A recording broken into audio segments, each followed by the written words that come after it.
Mereka dipotong, anggota tubuhnya dipotong-potong, kepala dipisahkan dari badan. Bagi TPN, Konvensi Jenewa, kebiasaan hukum internasional dalam konteks perang diwajibkan untuk kemudian tunduk pada Konvensi Jenewa. Karena hari ini di balik operasi militer, di balik ini ada kepentingan investasi yang cukup besar. Tentara dengan pangkat-pangkat yang rendah ini juga menjadi tumbal untuk kepentingan jenderal, tapi juga kepentingan modal. Kita juga harus melihat bahwa gerakan perlawanan rakyat yang ada di Papua itu muncul dari kondisi-kondisi yang dilihat oleh orang Papua sendiri. Itu yang menjadi alasan membuat kenapa sampai 60 tahun orang Papua tetap fight untuk keadilan, untuk apa yang menjadi cita-cita rakyat Papua, yaitu kebebasan. Friends, welcome to the Manuscript Papua YouTube channel. Selamat datang di channel YouTube Manuskrip Papua, teman-teman. Perjuangan masyarakat Papua melawan pembantaian etnis secara terstruktur, khususnya sejak 1963, merupakan sebuah cerita panjang yang melibatkan berbagai peristiwa penting dan kekerasan yang dilakukan oleh pihak militer Indonesia terhadap warga sipil Papua. Kasus-kasus seperti mutilasi di Timika, operasi militer di Papua, dan gerakan perlawanan rakyat Papua menjadi sorotan penting dalam memahami dinamika perjuangan ini. Di Papua, ditemukan beberapa kasus mutilasi yang melibatkan warga sipil Papua yang diduga dilakukan oleh anggota militer Indonesia. Dalam insiden ini, tubuh korban ditemukan dalam keadaan mengenaskan, dengan potongan-potongan tubuh yang jelas menunjukkan tindakan kekerasan yang brutal. Kasus ini menambah daftar panjang kekerasan terhadap masyarakat Papua, yang dilakukan dalam rangka operasi militer di wilayah tersebut. Sejak pengalihan administrasi wilayah Papua ke Indonesia pada tahun 1963, operasi militer telah dilakukan secara berulang untuk menanggulangi gerakan pejuang kemerdekaan Papua yang dipimpin oleh Organisasi Papua Merdeka (OPM). Dalam prosesnya, masyarakat sipil seringkali menjadi korban. Bentuk-bentuk kekerasan yang terjadi termasuk pembunuhan, penghilangan paksa, serta pembakaran desa. Peristiwa-peristiwa ini menggambarkan adanya upaya terstruktur oleh negara untuk menanggulangi perlawanan dengan menggunakan kekerasan yang ekstrim. Sejak bergabungnya Papua ke Indonesia pada tahun 1963, masyarakat Papua telah melawan apa yang mereka anggap sebagai penjajahan baru. Gerakan perlawanan rakyat Papua ini muncul dalam bentuk berbagai organisasi, termasuk OPM, yang memperjuangkan kemerdekaan dan pengakuan hak-hak dasar masyarakat Papua. Gerakan ini menjadi simbol perlawanan terhadap kebijakan pemerintah Indonesia yang dianggap tidak adil dan merugikan masyarakat asli Papua. Meskipun otonomi khusus diberikan untuk meningkatkan kesejahteraan masyarakat Papua, banyak yang merasa bahwa kebijakan ini tidak dilaksanakan secara maksimal atau justru tidak sesuai dengan kebutuhan dan harapan masyarakat lokal. Banyak yang merasa bahwa otonomi khusus justru tidak memberi dampak positif yang signifikan dalam hal pembangunan ekonomi dan pemberdayaan politik. Konflik di Papua tidak hanya disebabkan oleh isu ekonomi, tetapi juga oleh ketegangan sejarah, identitas, dan politik. Papua memiliki sejarah yang berbeda dengan sebagian besar wilayah Indonesia, dengan banyak masyarakat yang merasa bahwa mereka tidak mendapatkan pengakuan yang cukup atas hak-hak mereka, termasuk hak untuk menentukan nasib sendiri. Tindakan militer yang keras seringkali dipandang sebagai respon dari pemerintah Indonesia terhadap gerakan Papua Merdeka. Namun, penggunaan kekuatan militer yang berlebihan justru memperburuk ketegangan dan membuat masyarakat Papua merasa semakin terpinggirkan. Hal ini tidak hanya menambah ketidakpercayaan terhadap pemerintah, tetapi juga memperburuk kondisi kemanusiaan di wilayah tersebut. Pendekatan militer dan kebijakan top-down yang lebih mengutamakan kontrol seringkali mengabaikan pentingnya dialog yang konstruktif antara pemerintah dan masyarakat Papua. Tanpa adanya ruang untuk komunikasi yang terbuka dan inklusif, kesalahpahaman dan ketegangan sulit untuk diselesaikan. Secara keseluruhan, meskipun ada upaya untuk meredakan konflik melalui pembangunan dan otonomi khusus, namun penggunaan kekuatan militer yang keras dan kurangnya pemenuhan hak-hak dasar masyarakat Papua telah memperburuk situasi di wilayah tersebut. Teman-teman, apapun tanggapan Anda, tolong kalau mau komentar harus sopan dan bermartabat. Salam hormat dari saya YouTuber Manuskrip Papua. Manuskrip. Bapak Pale mungkin bisa menceritakan kepada kita kembali tentang kronologis kasus mutilasi di Timika pada tanggal 22 Agustus 2022, bagaimana pembunuhan terjadi dan juga mutilasi terjadi terhadap 4 korban di Timika. Mungkin Bapak bisa membagikan kembali kronologis kepada kita hari ini. Baik, selamat sore, Ade Yokbet, selamat sore Pak Emmanuel Gubai, selamat sore eh, Pak Yohanes Diai. Ya, eh, saya akan eh, menjelaskan atau menyampaikan tentang pembunuhan, penembakan, pembunuhan, kemudian mutilasi, lalu dilanjutkan dengan pembuangan jasad atau potongan tubuh ke sungai, dan selanjutnya barang bukti yang digunakan itu dihilangkan. Dalam seluruh rangkaian itu masuk dalam perencanaan yang matang untuk melakukan kejahatan. Pada tanggal 22 Agustus tahun 2022 adalah adalah waktu atau hari yang kelam bagi kami keluarga korban, 4 orang, dan bahkan untuk orang Papua secara umum, di mana 6 anggota TNI aktif berasal dari Brigif Rider 20 IJK, dan mereka berafiliasi dengan 4 warga sipil.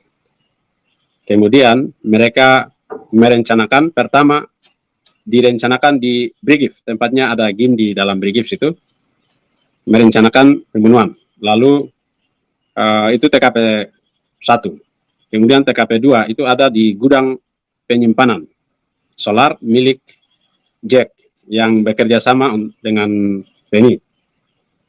Itu TKP kedua. Lalu mereka merencanakan pembunuhan.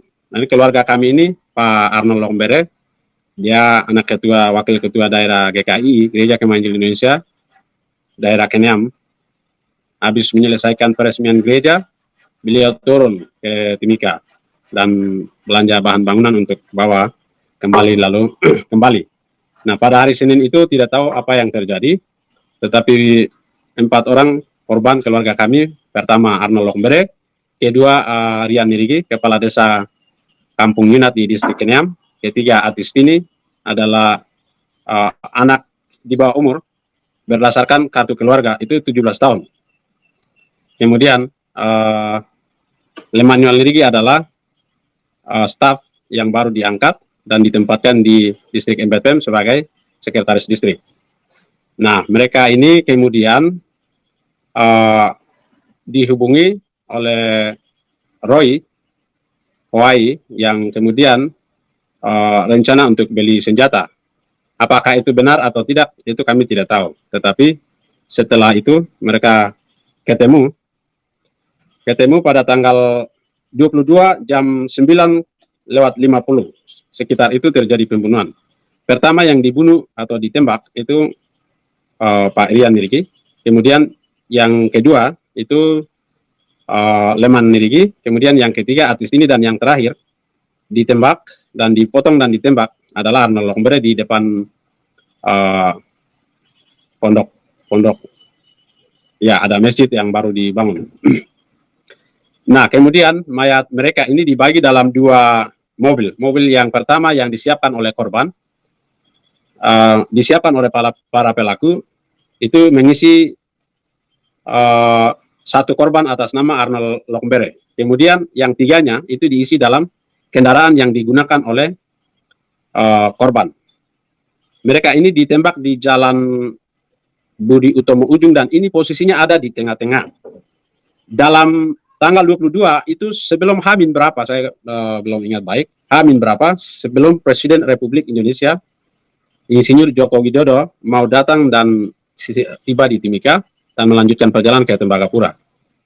Nah, selanjutnya setelah dibunuh dibawa ke Lokpong, jalan kosong, lalu mereka dipotong, anggota tubuhnya dipotong-potong, kepala dipisahkan dari badan, kemudian lutut ke bawah dipotong, kemudian ada 2 orang yang anggota tubuhnya masih ada antara paha, badan, dan tangan. Itu Arnold Lombere dan Emmanuel Nirigi. Kemudian ada 2 orang lagi yang anggota tubuhnya sebagian besar itu hilang, tidak ada. Jadi yang ada cuma Pak Irian itu cuma ada badan saja dan paha sebelah.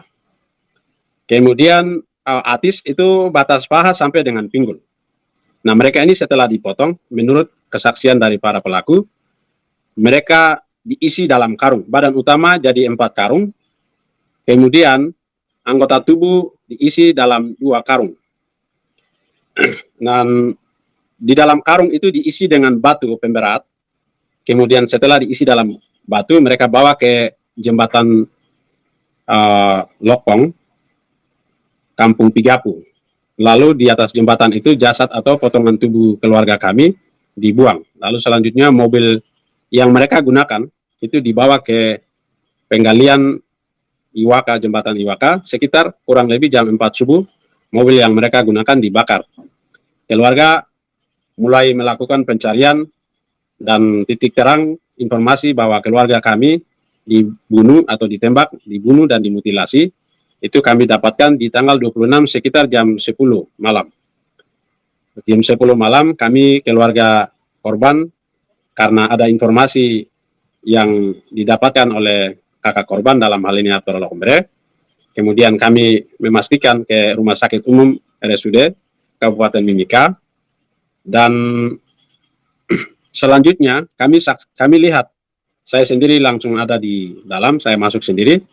Kami lihat bahwa di situ tidak ada kepala, tidak ada kaki, kemudian ada bekas tembakan peluru, lalu ada bekas juga ada potongan tusukan-tusukan atau sayatan-sayatan di bagian paha dan bagian perut. Itu yang kami saksikan. Selanjutnya informasi itu kami bagi kepada keluarga yang lain. Lalu kami juga dapatkan informasi bahwa bersamaan dengan Arnold Lokumbere, ke-4 korban, ke-3 korban juga hilang. Makanya kami melakukan cek informasi, lalu korban Arnold didapatkan di jembatan Kali Lokpong, jembatan Lokpong, makanya kali jembatan Pigapu. Makanya keluarga melakukan pencarian fokus beberapa hari, sempat kami bagi, tapi setelah kami berdoa dan ada petunjuk, lalu kami fokus melakukan pencarian di sungai. Nah, dalam hal pencarian ini, keluarga benar-benar menggunakan peralatan seadanya, itu usaha keluarga, karena tidak ada perhatian dan tidak ada dukungan dari pemerintah, dalam hal ini Badan Penanggulangan Bencana Daerah dengan peralatan yang ada. Karena itu sebagai bentuk kekecewaan kami, keluarga korban memalang jalan di jalan masuk pintu kilometer 11. Responnya di situ Bupati Nduga datang, Kapolres juga, kemudian Kapolres Mimika. Lalu kami sampaikan pikiran keluarga korban, dan selanjutnya beberapa hari kemudian jasad yang terakhir itu dibantu oleh tim SAR Timika dengan keluarga bersama. Jadi korban pertama kita dapat di hari tanggal 22, kemudian korban kedua atas nama Lemaniel Nirigi itu di tanggal 27, tanggal 28 kami tidak dapat, tanggal 29 itu dapat korban atas nama Rian Nirigi, tanggal 30 tidak dapat, dan tanggal 31 kami dapat korban atau potongan sedikit dari Agustini.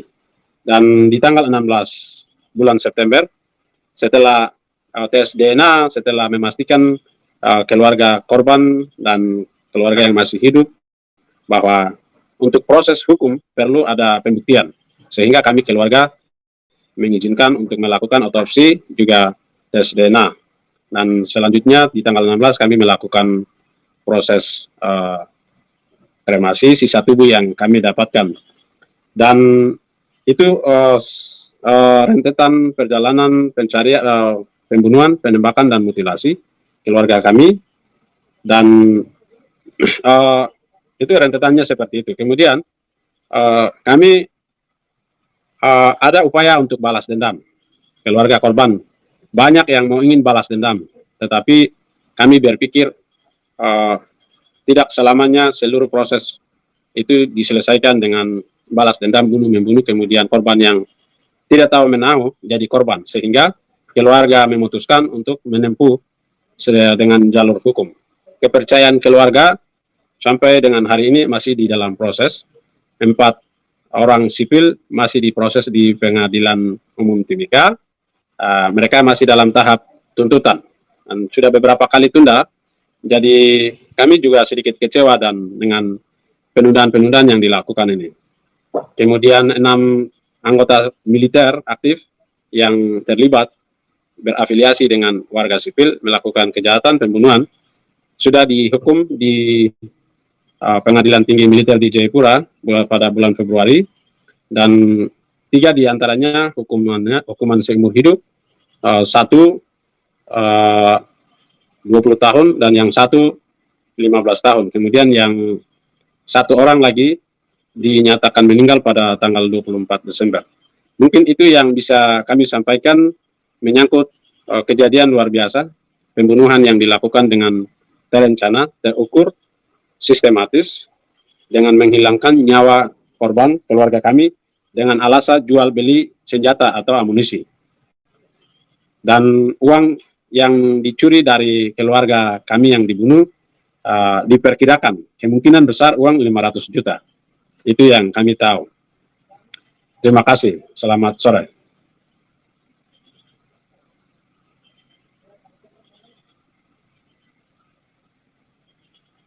Terima kasih. Selamat sore Bapak, terima kasih banyak untuk cerita, untuk mengenang atau memberikan refleksi kembali kepada kita terkait dengan kejadian mutilasi pada tanggal 22 Agustus 2022 lalu. Kita beralih ke Abang Immanuel Gobai. Sebenarnya kalau kita bicara kekerasan yang dilakukan oleh TNI Polri terhadap masyarakat sipil di Papua terlebih khusus, itu dimulai sejak kapan, Abang? Mungkin Abang bisa menceritakan kepada kita. Oke, terima kasih. Kalau kemudian kita lihat atau kembali pada sejarah bagaimana praktek kekerasan oleh tentara atau militer yang kepada masyarakat sipil itu sudah dimulai sejak tahun 60-an. Nah, itu bisa kita lihat berdasarkan sejarah itu pada yang paling periode pertama ya. Periode pertama itu di tahun 60-an ya. Yang kita kemudian bisa lihat secara legal itu dengan dicetuskannya Trikora pada tanggal 19 Desember tahun 1961 ya. Di alun-alun Yogyakarta. Nah, Trikora ini sendiri dibentuk dengan tujuan ada 3 ya. Yang pertama gagalkan negara boneka buatan kolonial Belanda, itu tugas pertama. Yang kedua melakukan mobilisasi umum ya. Dan yang ketiga kibarkan merah putih di seluruh wilayah Papua. Nah, itu kan menjadi 3 tugas pokok dari Trikora itu sendiri. Dalam data lain juga yang kita lihat dari buku operasi Trikora, kita juga melihat surat-surat ya, bukti surat yang dikeluarkan oleh Presiden pada saat itu, Pak Soekarno ya. Itu dengan tegas menyebutkan bahwa ini adalah bagian dari pendekatan militer yang dilakukan oleh negara Indonesia di Papua dalam konflik pada saat itu kan sedang hangat-hangat konflik politik antara Belanda dan Papua atas wilayah Papua ya. Belanda dan Indonesia atas wilayah Papua.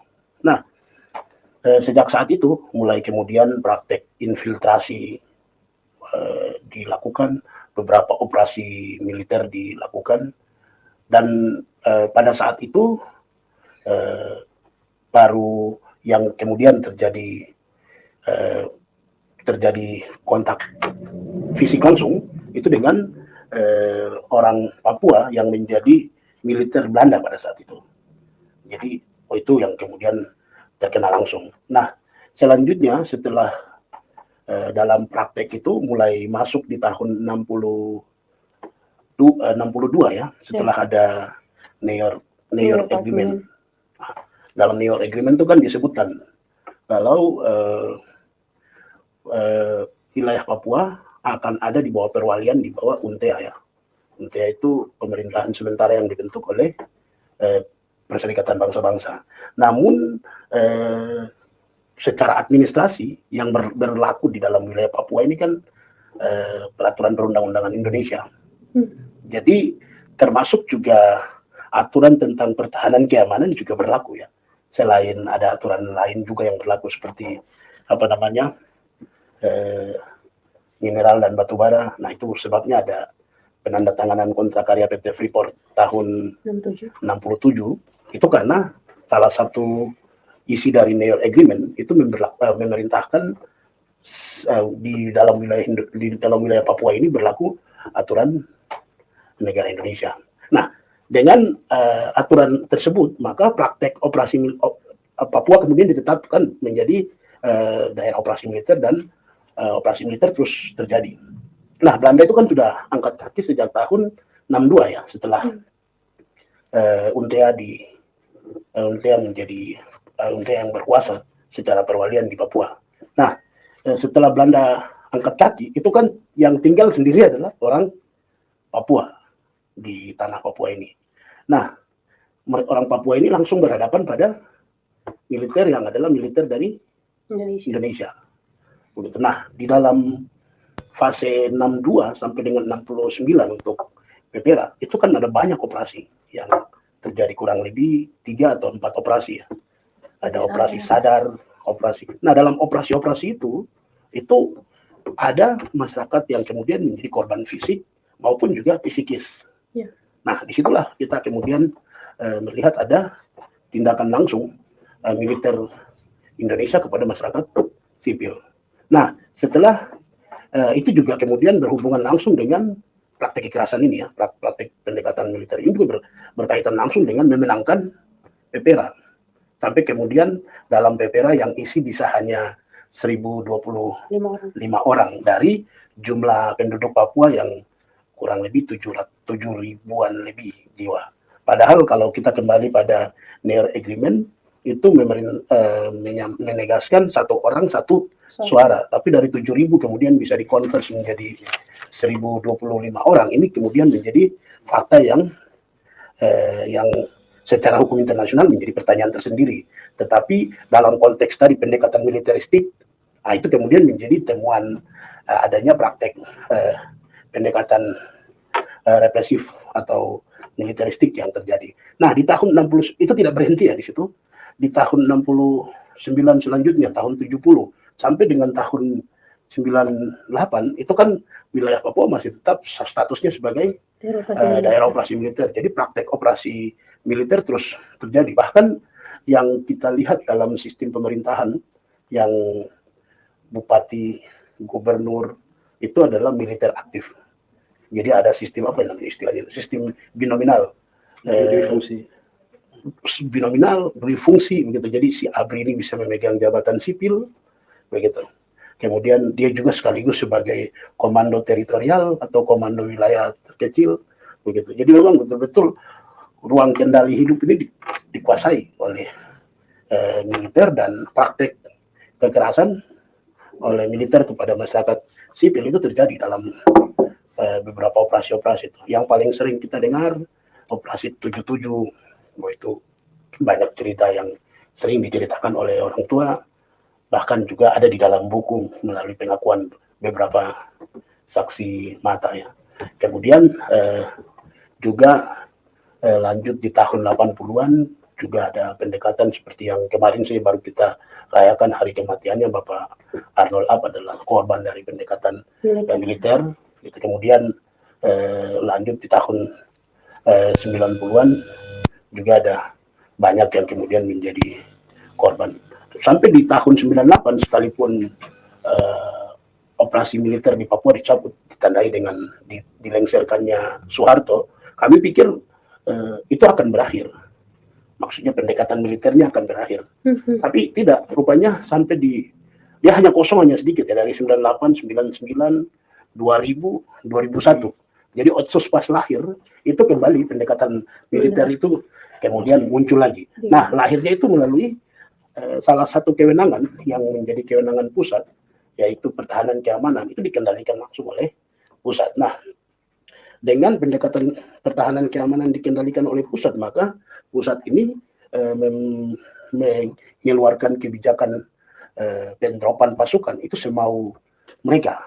Ini bisa tercermin dengan beberapa kali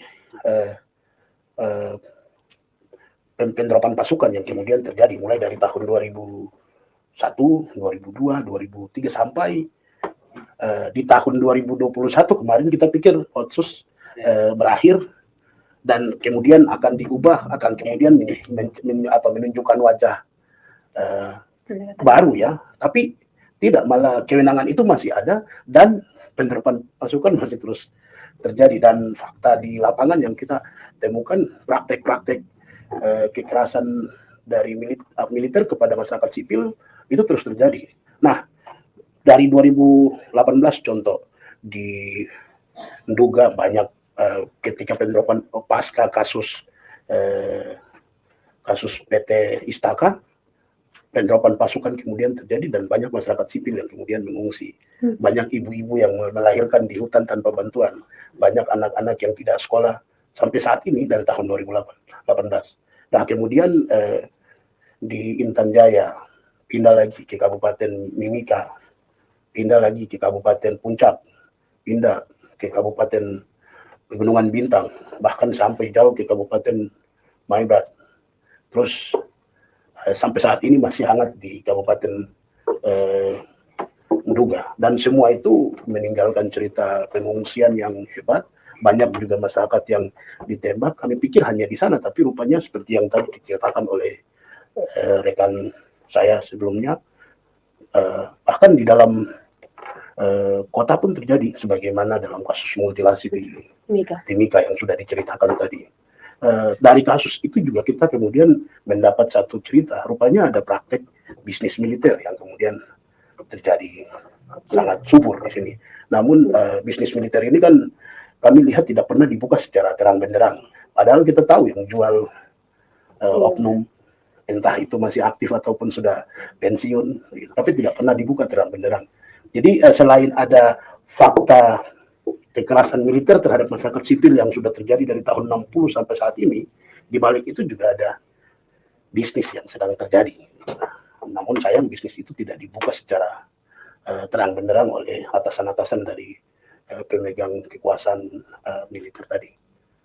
Itu mungkin. Nah, mungkin ada yang saya akan tambahkan lagi, ini berkaitan dengan pendekatan militer yang kemudian dilakukan setelah status DOM itu dicabut tahun 98, yang masuk di tahun setelah Otsus 2001 sampai saat ini kemudian dipertanyakan menggunakan undang-undang TNI, undang-undang nomor 34 tahun 2004. Itu di pasal 7 jelas menyebutkan tugas TNI adalah salah satunya menjaga wilayah kedaulatan dan juga melakukan operasi militer.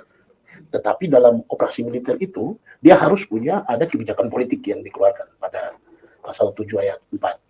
Begitu. Nah, selanjutnya di pasal 17 berkaitan dengan pengerahan pasukan, itu harus ada keputusan presiden yang dikeluarkan dan juga ada rekomendasi dari DPR RI. Tapi fakta yang kita temukan dari penerapan pasukan, mulai dari yang paling hebat dan nampak dalam publik atau isu publik melalui pemberitaan itu kan dari 2018 ya, sampai saat ini itu tidak ada satupun kebijakan politik yang keluar dan juga tidak ada kepres, bahkan tidak ada rekomendasi dari DPR RI. Ini kemudian menjadi sebuah pertanyaan, ini operasi militer apa ya? Bahkan oleh kami ya, LBH Papua bersama-sama dengan kantor pusatnya Yayasan Lembaga Bantuan Hukum Indonesia menyebutkan ini adalah bagian dari operasi militer ilegal yang sedang dipraktekkan di tanah Papua. Mungkin itu untuk pertanyaan. Terima kasih Abang. Di sini saya punya sedikit catatan tentang operasi militer yang terjadi sejak tahun 1962. Saya izin untuk membacakan. Pertama ada Operasi Komando Mandala tahun 1962, Operasi Wisnu Murti 1 dan 2 tahun 1963 sampai tahun 1964, Operasi Wisnu Murti 3 dan 4 itu tahun 1964 sampai dengan 1966, ada Operasi Barat Yuda, Operasi Sadar, Operasi Sadar dan Operasi Barat Yuda, Operasi Wibawa, Operasi Pamungkas, Operasi Koteka, Operasi Kikis, Operasi Sapu Bersih, Operasi Sate, Operasi Galak 1, Operasi Galak 1, Operasi Galak 2, Operasi Kasuari 1 dan 2, Operasi Raja Wali 1 dan 2, Operasi Pengamanan Daerah Rawan, Operasi Pengendalian Pengibaran ini di tahun 1999 sampai 2000, dan Operasi Penyisiran di Wamena tahun 2002 sampai tahun 2004. sejauh operasi-operasi militer ini dilakukan dari tahun 1962 sampai dengan tahun 2004 yang ada dalam catatan tadi. Apakah rakyat Papua menerima begitu saja operasi militer yang masuk, ataukah ada perlawanan yang diberikan oleh rakyat Papua terkait dengan operasi-operasi yang masuk di tempat mereka? Mungkin bisa dijelaskan oleh Yogis.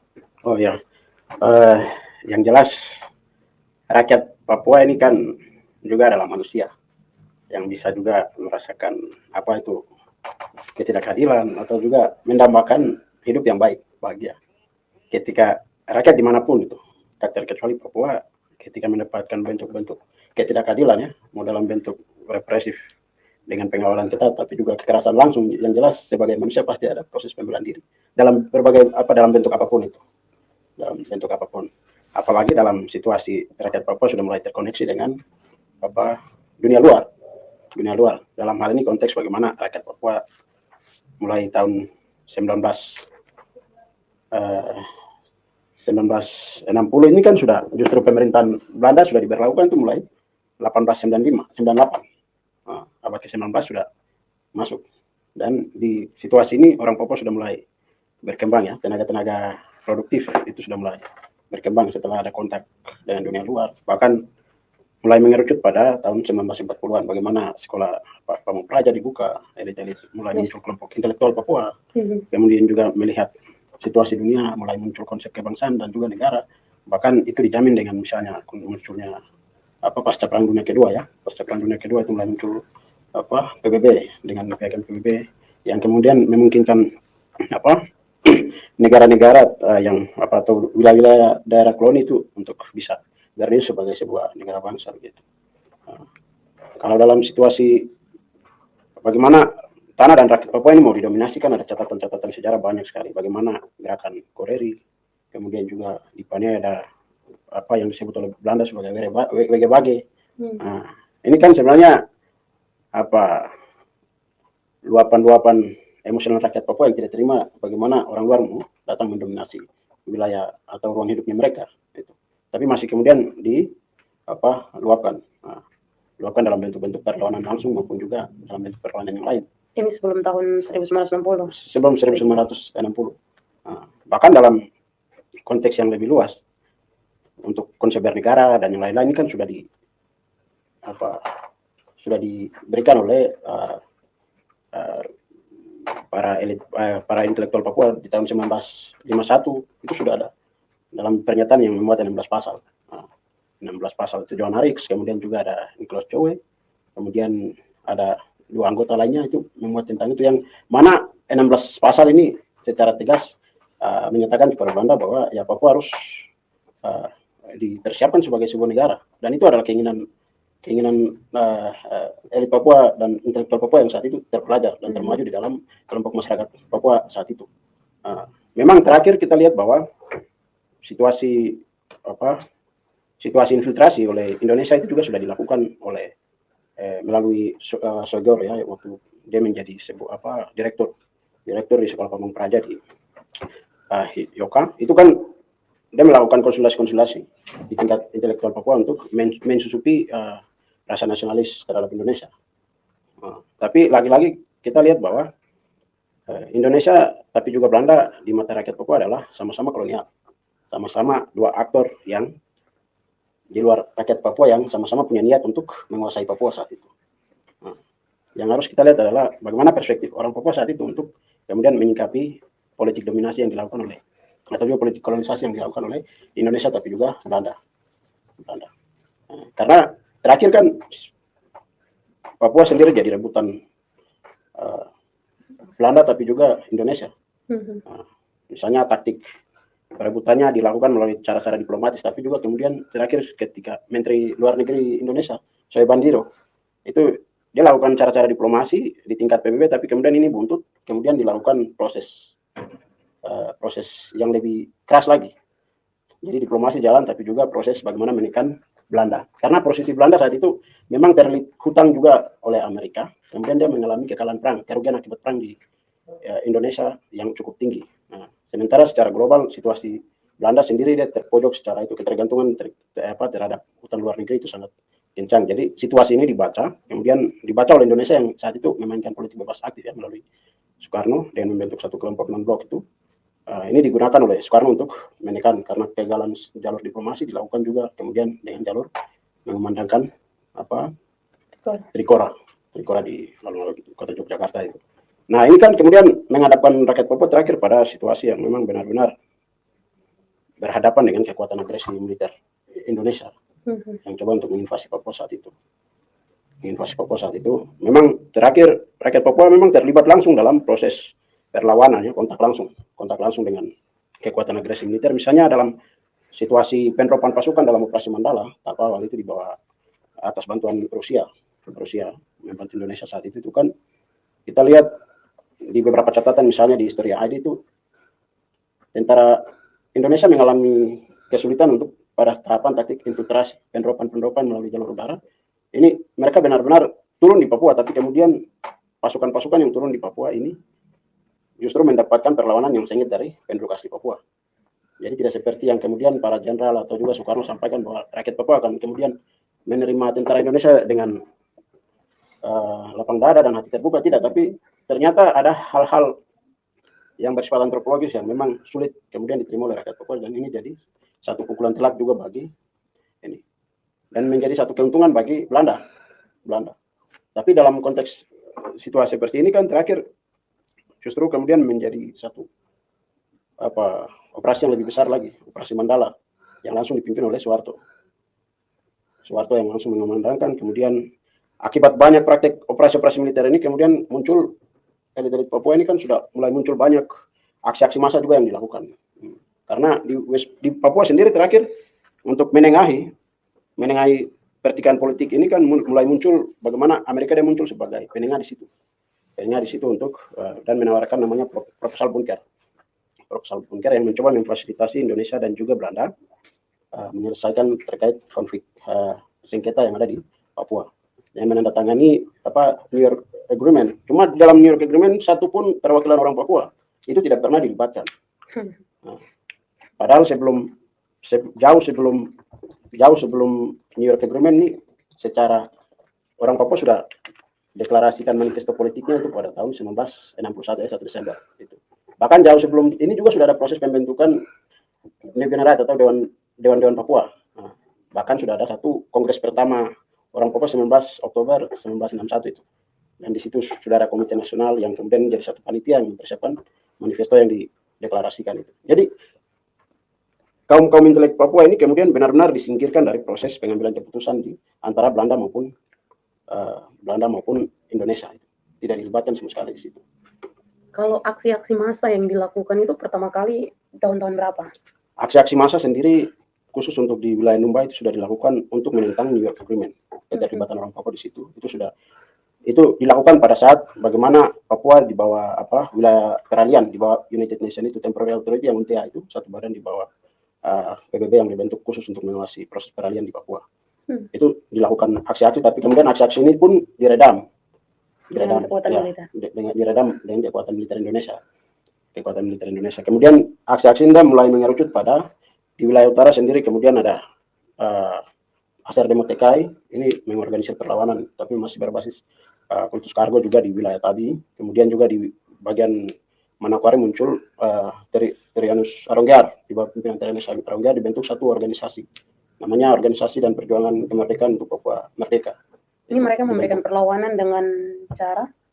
Perlawanan dengan cara dia mulai berkembang itu mulai dengan cara yang demokratis, tapi kemudian dia mulai berkembang dengan cara yang bersenjata. Karena di dalam gerakan yang muncul di Manokwari setelah mulai dimunculkan organisasi dan perjuangan kemerdekaan untuk Papua Merdeka itu, dia muncul dengan satu kelembagaan dengan struktur militer dan yang lengkap. Jadi tidak hanya birokrasi tapi juga dengan struktur militer yang lengkap yang diketuai langsung oleh Trianus Aronggar itu. Nama ini kan organisasi ini mulai terkenal ketika mulai ada penyerangan pos yang dilakukan di bawah Panglima Bermenas Awam sendiri waktu itu. Ini di tahun-tahun berapa? Itu tahun 1965 penyerangan pertama. Setelah penangkapan Trianus Aronggar di Biak. Jadi sudah ada perlawanan yang kemudian diberikan oleh rakyat Papua untuk sebagai respon atas aktivitas praktek militer oleh Indonesia saat itu. Jadi ini sudah mulai ada. Kemudian perlawanan militer ini semakin meluas, aksi-aksi massa. Bahkan pada saat pelaksanaan PPRA itu pun ada aksi-aksi massa di beberapa titik yang menjadi titik-titik sentral untuk pelaksanaan PPRA itu. Tapi kemudian ini juga semuanya diredam baik-baik oleh operasi militer Indonesia saat itu.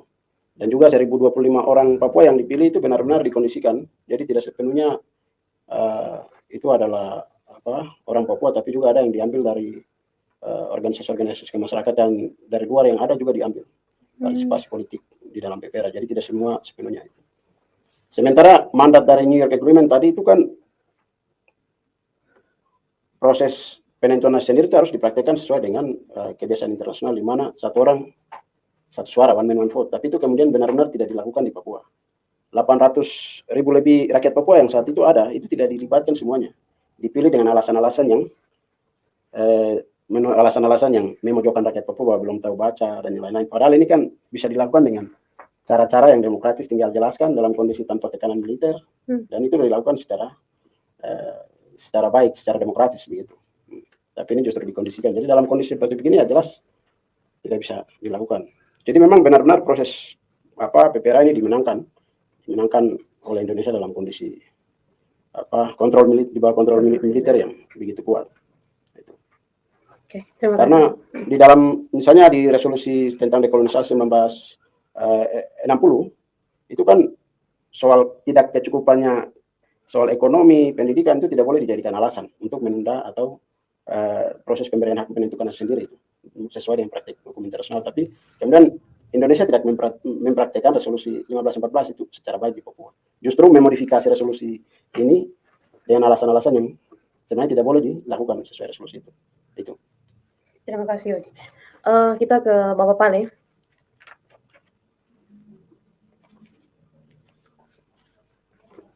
Bapak Pale, mungkin saya ingin bertanya, ada tudingan bahwa keempat korban, Irian, Atis, Arnold, dan juga Lemanion ini adalah OPM. Coba saya minta Bapak Pale untuk menjelaskan bagaimana keluarga korban menanggapi tudingan-tudingan yang diberikan untuk membenarkan kekerasan yang terjadi terhadap keempat korban. Silakan Bapak Pale. Baik, terima kasih. Saya pikir tudingan yang dilemparkan oleh aparat militer kepada keempat korban adalah bentuk di mana kejahatan yang mereka lakukan itu alasannya OPM, itu anggota KKB, itu sengaja dibangun opini.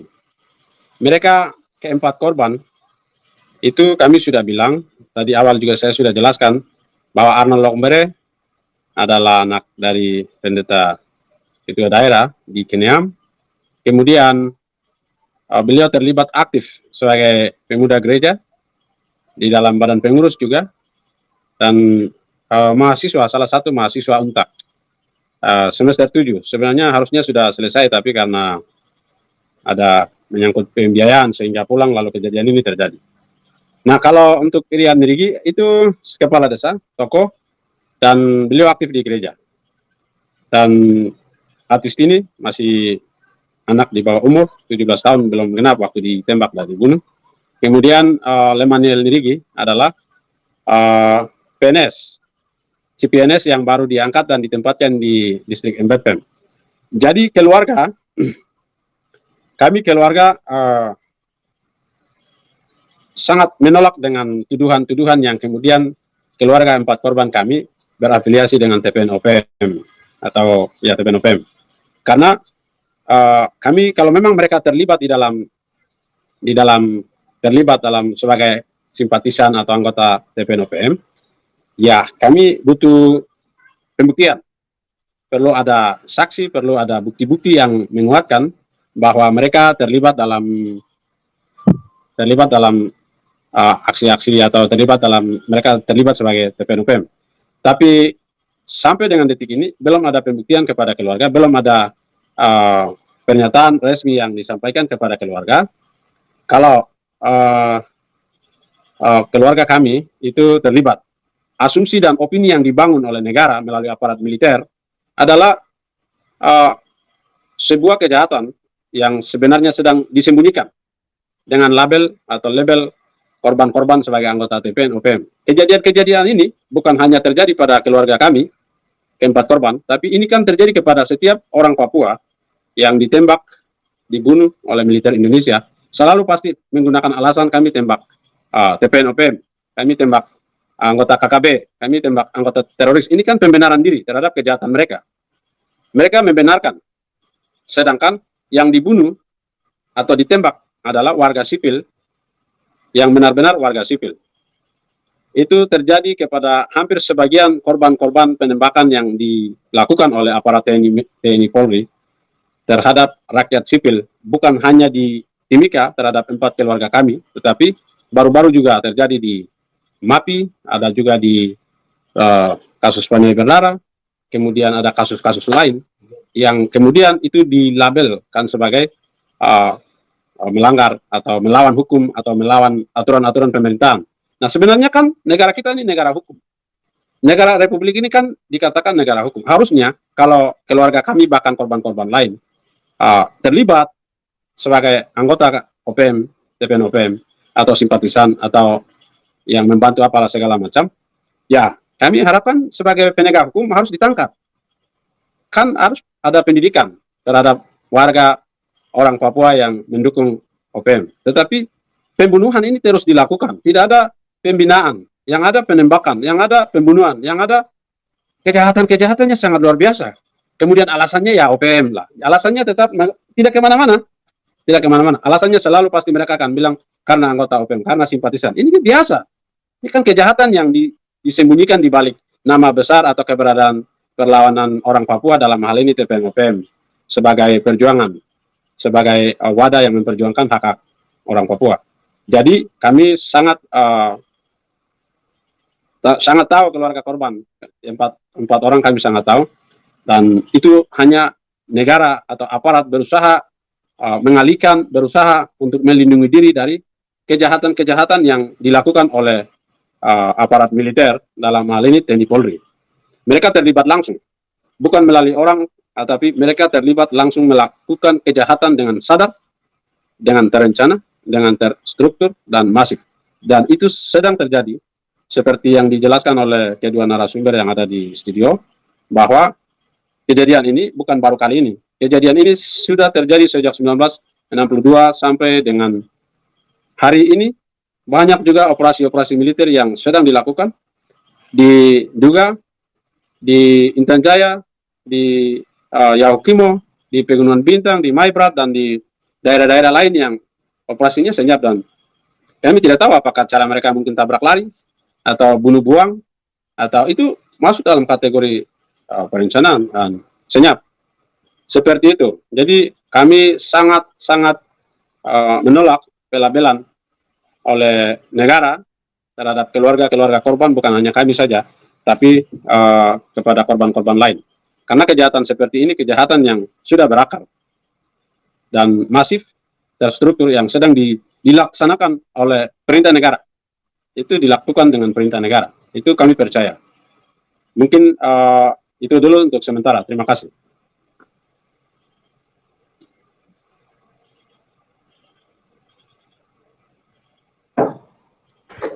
Kita lanjut, Bang Edo. Apakah jika korban kasus mutilasi dalam konteks diskusi kita hari ini, mereka benar tergabung dalam tergabung sebagai TPN OPM, lantas apakah mereka boleh dibunuh, ditembak, dimutilasi seperti yang sudah dilakukan oleh TNI Polri? Terus bagaimana sebenarnya hukum internasional itu ada untuk melindungi kelompok-kelompok seperti misalnya TPN OPM yang sedang berjuang untuk hak-hak politiknya? Mungkin bisa dijelaskan. Oke, yang pertama, tadi kami sudah sama-sama dengarkan dari keluarga, dan keluarga juga sudah pastikan bahwa korban mutilasi adalah warga sipil. Saya pikir keluarga lebih tahu ya. Mereka karena punya hubungan dekat, dan juga tadi sudah jelas menyebutkan pekerjaan mereka, aktivitas mereka. Jadi saya akan tetap berpegang pada keterangan keluarga tadi bahwa mereka adalah masyarakat sipil. Nah, sebagai masyarakat sipil, mereka dilindungi ya hak asasi manusianya. Nah, itu masyarakat sipil. Terhadap masyarakat sipil tidak boleh oleh siapapun, termasuk militer ya TNI maupun Polri, melakukan tindakan kekerasan dengan cara apapun kepada mereka. Kalau memang mereka melakukan, tentunya mereka akan diproses sesuai dengan hukum yang berlaku. Sebagaimana yang sudah sedang dipraktekkan ya dalam kasus mutilasi ini. Bagi anggota TNI diproses di pengadilan militer dan bagi masyarakat sipil di pengadilan negeri. Itu juga bagi polisi. Kalau polisi karena ABRI sudah dipisahkan ya, sudah dipecahkan dan polisi sendiri dia diproses di pengadilan negeri. Nah, bagi TPN ini kemudian menjadi apa namanya pertanyaan tersendiri yang penting untuk kita kemudian lihat lebih jauh. Nah, TPN ini sendiri kalau kemudian kita lihat pada Konvensi Jenewa, di mana Konvensi Jenewa itu sendiri sudah diratifikasi ya oleh pemerintah Indonesia sejak tahun 1958. Cuma memang pemerintah Indonesia belum kemudian meratifikasi beberapa protokol turunan. Protokol 1, 2, 3, dan 4 itu belum diratifikasi oleh pemerintah Indonesia. Sehingga berkaitan dengan berkaitan dengan jaminan hukum bagi TPN mau kemudian kita sebutkan sebagai kombatan, ini belum dapat dilakukan secara hukum karena pemerintah Indonesia sendiri belum ratifikasi protokol 2 ya, belum ratifikasi itu. Namun berdasarkan pada kebiasaan hukum internasional dalam konteks perang, itu Indonesia punya kewajiban untuk kemudian mengikuti prinsip-prinsip yang ada dalam situasi perang. Itu bukan hanya kepada TPN saja, tetapi juga kepada masyarakat sipil. Begitu juga TPN juga diwajibkan untuk kemudian tunduk pada Konvensi Jenewa. Itu karena itu kemudian menjadi hukum perang yang berlaku secara internasional dan berdasarkan kebiasaan internasional yang adalah bagian dari sumber hukum internasional harus kemudian tunduk pada itu. Nah, pertanyaan muncul kemudian dengan status TPN kemudian belum kita pandang sebagai kombatan. Terus apa nih mereka? Kita bisa lihat saja dari istilah yang kemudian biasanya digunakan. Kalau digunakan KKB, kelompok kriminal bersenjata, berkaitan dengan kriminal itu yang menjadi tugas untuk kemudian melakukan penegakan hukum atas kriminal itu kan jelas sesuai dengan Undang-Undang Nomor 2 Tahun 2002 tentang kepolisian di pasal 15 yaitu polisi. Jadi polisi yang kemudian harus melakukan penegakan terhadap kriminal dengan berdasarkan pada Undang-Undang Kitab Undang-Undang Hukum Pidana. Begitu. Sementara kalau istilah yang kita lihat di sana ada kelompok kriminal separatis bersenjata. Nah, ini berkaitan dengan separatis kan yang menjadi tugas untuk kemudian melakukan penegakan terhadap kelompok tersebut kan kelompok yang diistilahkan separatis itu kan kalau kita lihat dalam Undang-Undang Nomor 34 Tahun 2004 tentang Tentara Nasional Indonesia pada pasal 7 tadi di ayat 2 di poin A ya. Itu dan tugas tentara juga memberantas separatis. Berarti itu adalah tugas tentara begitu. Nah, kalau tadi pertanyaannya apakah kemudian bisa melakukan tindakan tindakan kekerasan kepada mereka. Nah, ini untuk status yang tidak jelas seperti ini agak sulit kita kemudian melihat ini sebagai apa. Karena statusnya tadi kalau memang dia sebagai kelompok kriminal, itu kan mestinya harus ditangkap, diselidiki, diserahkan ke jaksa, dan dibawa ke pengadilan, dan pengadilan harus yang akan memvonis. Kalau di luar dari itu, berarti kan kita menyalahi aturan gitu. Karena ya kita semua tahu dalam konteks hukum dilarang ada pembunuhan di luar hukum ya. Kecuali kalau ada putusan vonis hukuman mati itu baru bisa gitu. Ini kan ya jelas negara hukum. Itu kalau seandainya tadi kelompok kriminal bersenjata, berarti tangkap mereka, selidiki, diserahkan ke jaksa, jaksa yang akan sidangkan di pengadilan gitu. Nah, kalau kemudian ini berkaitan dengan separatis, nah ini juga perlu aturan khusus terkait itu. Nah, salah satunya tadi harus ada kebijakan politik. Itu sesuai dengan pasal 7 ayat 4 Undang-Undang Nomor 34 tahun 2004 tentang TNI. Nah, dalam praktek yang kita kemudian lihat berdasarkan kasus tahun 2018, 2019 di Nduga, Intan Jaya sampai ke mana-mana ya, sampai saat ini masih di Kabupaten Nduga. Ini kan kemudian dilakukan penerapan, tapi kemudian penerapan pasukan, tapi kita tidak melihat ada kebijakan yang dikeluarkan, entah dalam bentuk keputusan presiden atau kepres, bahkan tidak ada rekomendasi dari DPR RI. Ini kemudian menjadi pertanyaan tersendiri, dan secara hukum kita akan kemudian kebingungan seperti tadi. Gitu.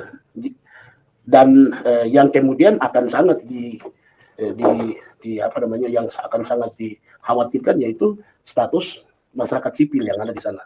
Kalau kemudian kita lihat pada Konvensi Jenewa ya tahun 1949 pasal 3 itu menyebutkan terkait jaminan hukum bagi masyarakat sipil yang ada di tengah daerah konflik. Tapi sampai saat ini kita lihat belum ada Palang Merah Indonesia yang turun ke sana. Ini juga kemudian jadi persoalan tersendiri. Gitu. Belum jadi persoalan tersendiri. Sebenarnya siapa yang bertugas untuk kemudian memberikan jaminan perlindungan bagi masyarakat sipil? Ini kenapa saya bisa sampai ke sana? Karena tadi untuk menjawab tadi apakah kemudian secara hukum diiakan kalau memang dia sebagai anggota TNI, anggota TPN kemudian mendapatkan tindakan yang sebebasnya ya, entah mau dimutilasi ataukah disiksa. Sementara dalam konteks hukum lain kita juga tahu bahwa ada aturan KUHP yang melarang orang melakukan tindakan pembunuhan seperti 3440 pembunuhan berencana, 338 KUHP pembunuhan, terus juga ada undang-undang larangan penyiksaan. Nah, ini kan jelas semua ada apabila kemudian dalam praktek ditemukan fakta tindakan pembunuhan berencana ataupun pembunuhan ataupun penyiksaan, tentunya kan kita menemukan fakta ada pelanggaran itu. Dan dalam konteks hukum secara umum itu kan jelas hukum tidak memilah-milah.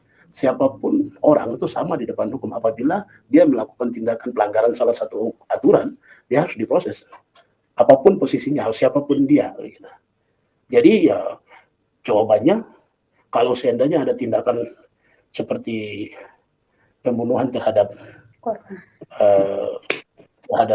warga yang ada di situ atau manusia yang ada di situ, bisa saja masuk ke sana.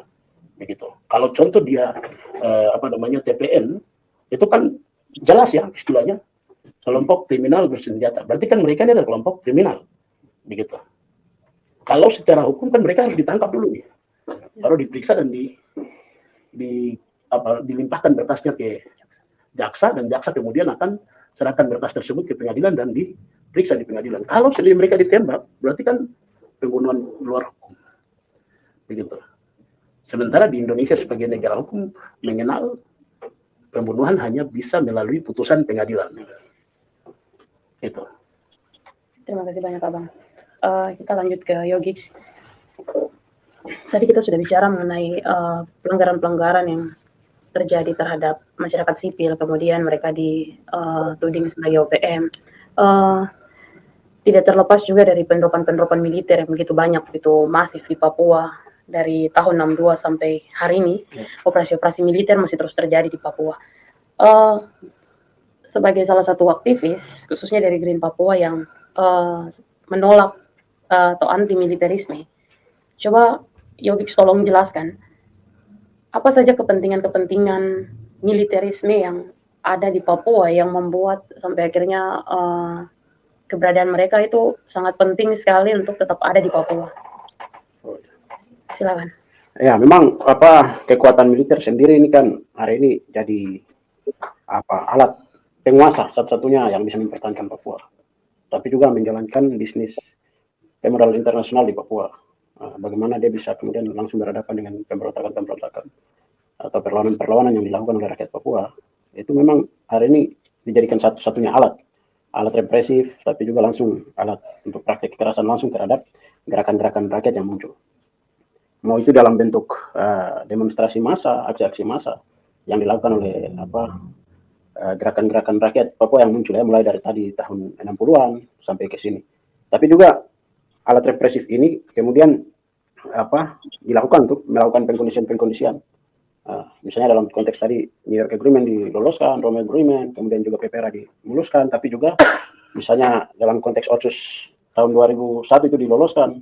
Ini semua penuh dengan praktik-praktik militeristik yang memang tujuannya adalah untuk mengintimidasi psikologi rakyat Papua atau juga gerakan rakyat Papua.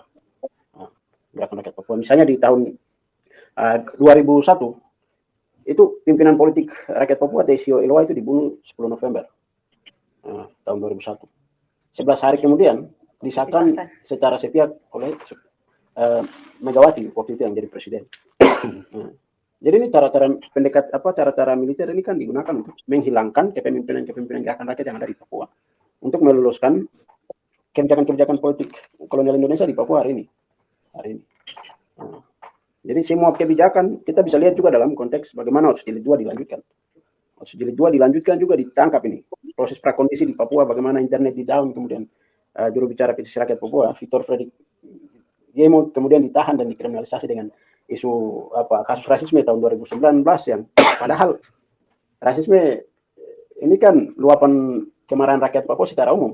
Dia siapa saja yang ada hari ini di pemerintahan Indonesia atau juga di mana saja, tapi juga secara umum rakyat di dunia ya, ini menjadi musuh bersama soal rasisme. Jadi memang kami lihat ya militer ini jadi satu-satunya alat. Tapi kita bisa lihat bahwa militer ini dia tidak akan ada kekuatan apa-apa di Papua ketika rakyat itu bangkit. Misalnya, kedaulatan Indonesia di Papua ini kan dibangun atas dasar kekerasan. Tapi juga ditangkap oleh rakyat Papua sebagai satu alat perlawanan balik.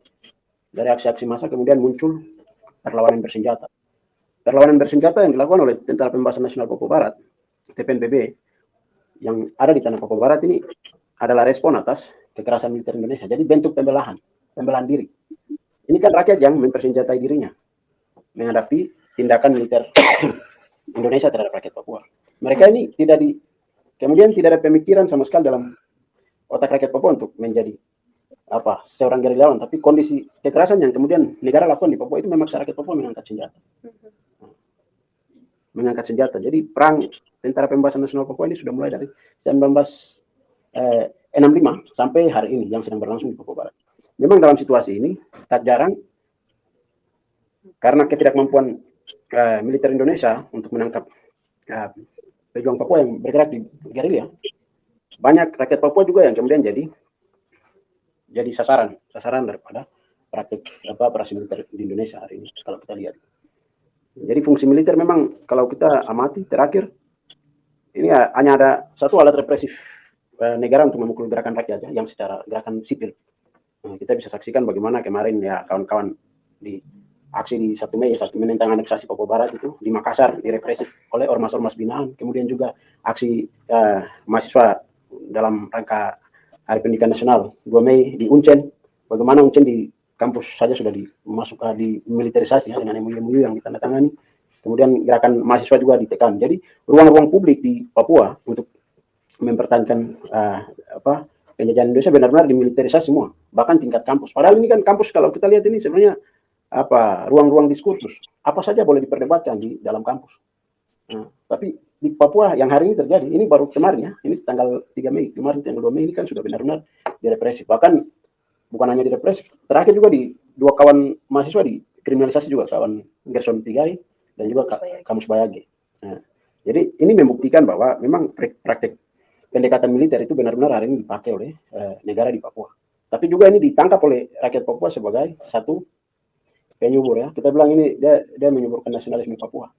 Nasionalisme Papua. Memang negara berpikir bahwa hari ini dengan meneror atau melakukan state terrorism, teror negara yang memang ini by design langsung dari negara, tapi kemudian ini jadi menghasilkan sesuatu yang justru menyuburkan nasionalisme Papua itu benar-benar tertanam di rakyat Papua, rakyat Papua, begitu. Dan juga terakhir kita bisa lihat untuk meredam dia melakukan politik kebijakan misalnya dengan pemekaran terakhir ya DOB. Ini tanpa konsultasi publik atau konsultasi langsung kepada rakyat yang benar-benar jadi objek pembangunan di Papua ini. Tiba-tiba diserahkan. Objek pembangunan kolonial. Tidak dilibatkan, berarti tidak hanya jadi sebatas objek, tidak jadikan benar-benar subjek bagaimana dia yang merencanakan. Sehingga dalam konsep pembangunan kolonial Indonesia, dalam tadi New York Agreement, Roma Agreement, PPRA yang manipulatif dan tidak demokratis, kemudian juga Otsus 2001, Otsus Jilid 2, ini semua tidak melibatkan orang asli Papua. Artinya bahwa ketika orang asli Papua tidak dilibatkan, berarti tidak bersifat mengikat. Tapi ada juga militer yang masuk di wilayah masyarakat adat, memaksa untuk masyarakat adat menjual tanahnya, misalnya kasus-kasus yang di Kerom, terjadi operasi-operasi di mana masyarakat adat itu harus meninggalkan tempatnya, kemudian mengungsi, melakukan pengungsian 10.000 orang pergi ke PNG 11, setelah mereka pergi ke PNG, terus akhirnya ada perusahaan sawit masuk. Itu artinya militer yang masuk di Papua ini bukan sekedar untuk kebijakan-kebijakan politik seperti pemekaran, tapi ada kepentingan lain lagi, seperti misalnya investasi. Nah, itu menurut Yogik bagaimana? Ya, memang konsep bagaimana militer ini digunakan untuk namanya itu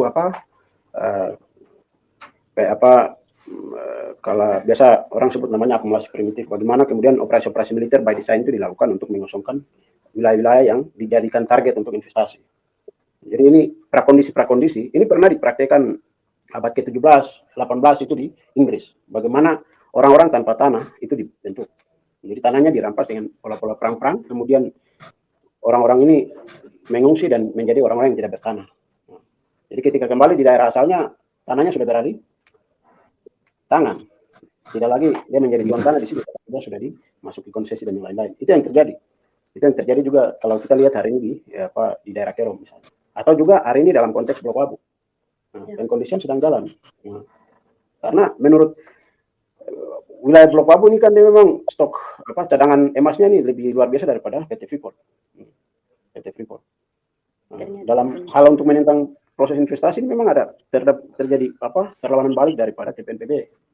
Karena TPNPB ini sendiri kan hari ini dia berjuang untuk itu, menolak agresi menolak kependudukan Indonesia, tapi juga menolak berbagai macam investasi dengan alasan apapun, mau dengan alasan pembangunan apapun itu ditolak.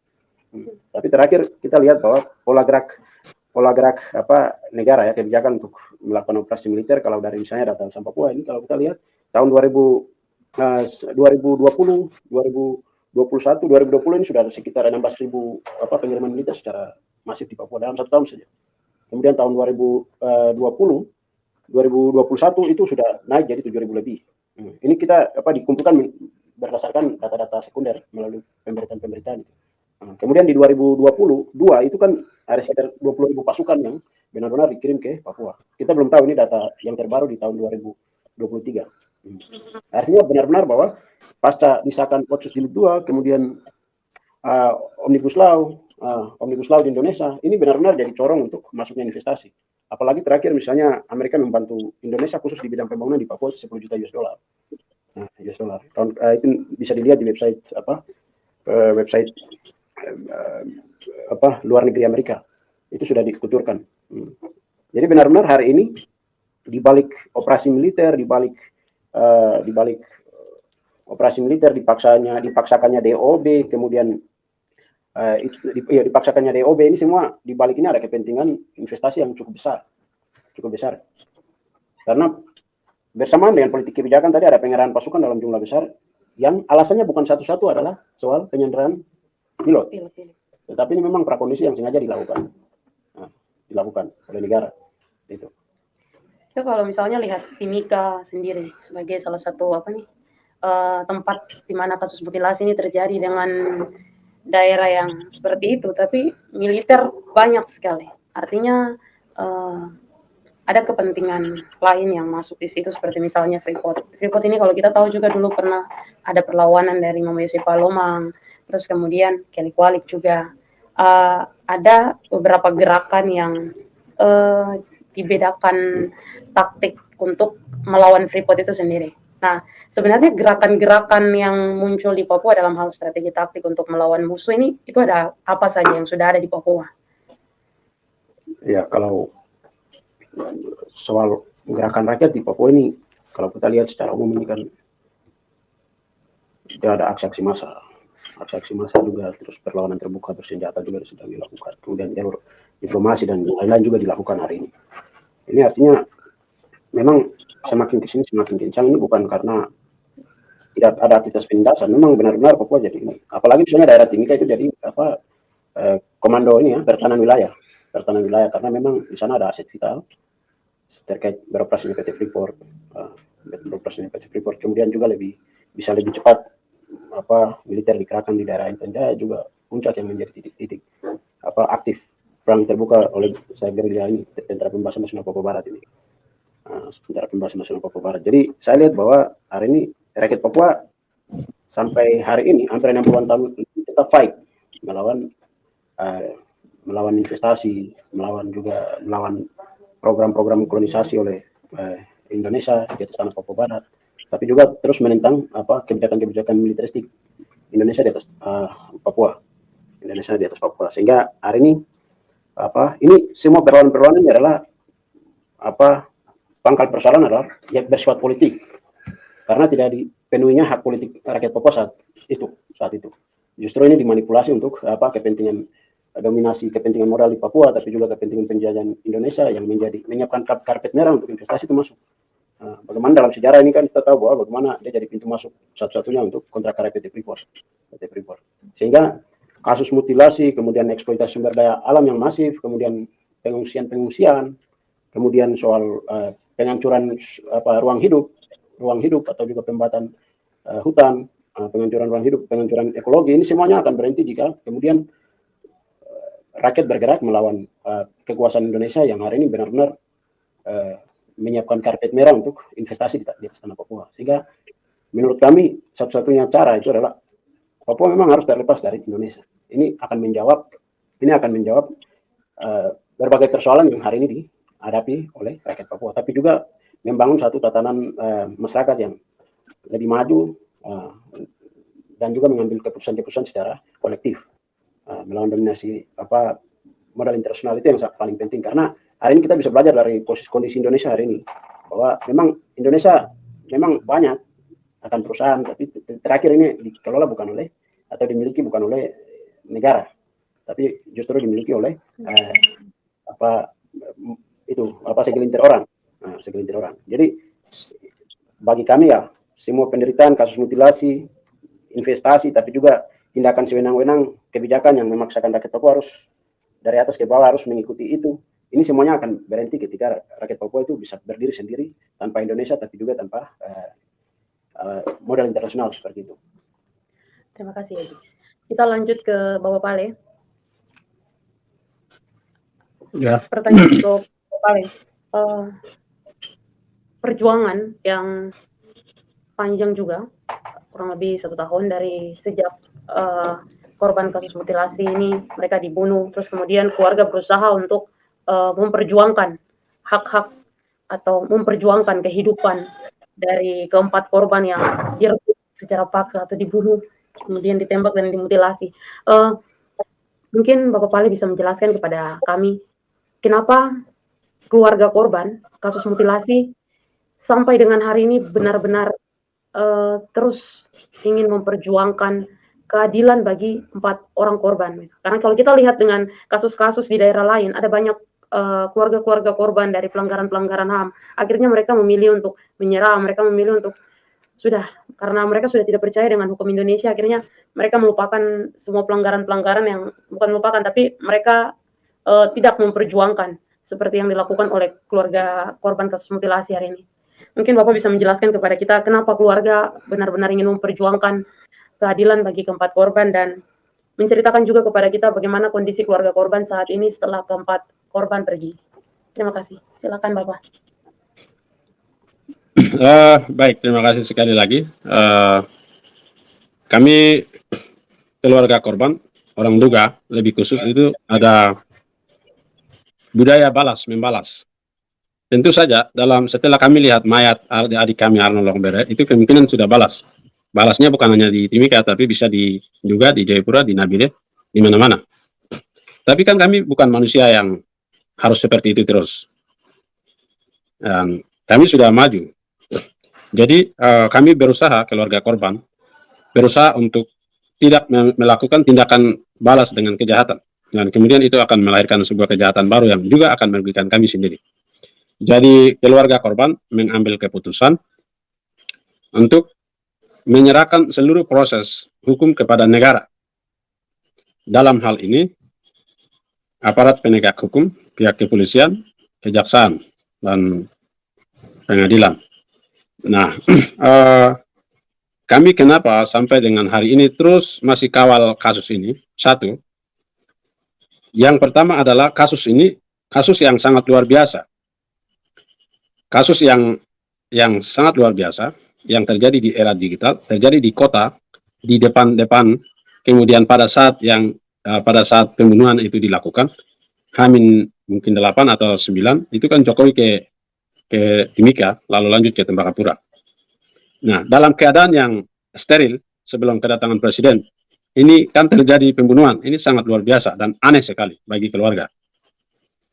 Karena itu, kami keluarga sampai dengan hari ini masih kawal agar kasus ini, kejadian seperti ini, tidak terjadi kepada orang Papua yang lain. Orang Papua yang lain dari Sorong sampai Merauke. Kasus-kasus seperti ini jarang sekali keluarga korban kawal sampai selesai. Nah, kami bukannya mau membuktikan diri bisa atau tidak. Sebenarnya kami tidak percaya kepada negara Republik Indonesia dalam hal ini penegak hukum, sebab setiap kasus atau kejadian seperti ini kan tidak pernah diselesaikan sampai tuntas. Akhirnya keluarga korban merasa hukum ini tidak berpihak kepada keluarga korban, hukum tidak berpihak kepada korban dan lain sebagainya. Ya, itu yang sering terjadi. Dan banyak sekali kasus-kasus pembunuhan, pelanggaran HAM, penembakan yang dilakukan oleh aparat militer, baik langsung terang-terangan maupun tersembunyi, ini kan tidak pernah diselesaikan. Jadi kami secara sadar, keluarga korban, tahu bahwa hasil keputusannya nanti seperti apa. Tetapi kami percayakan proses para pelaku kepada aparat penegak hukum dengan tujuan kami juga mau tahu apakah negara Republik Indonesia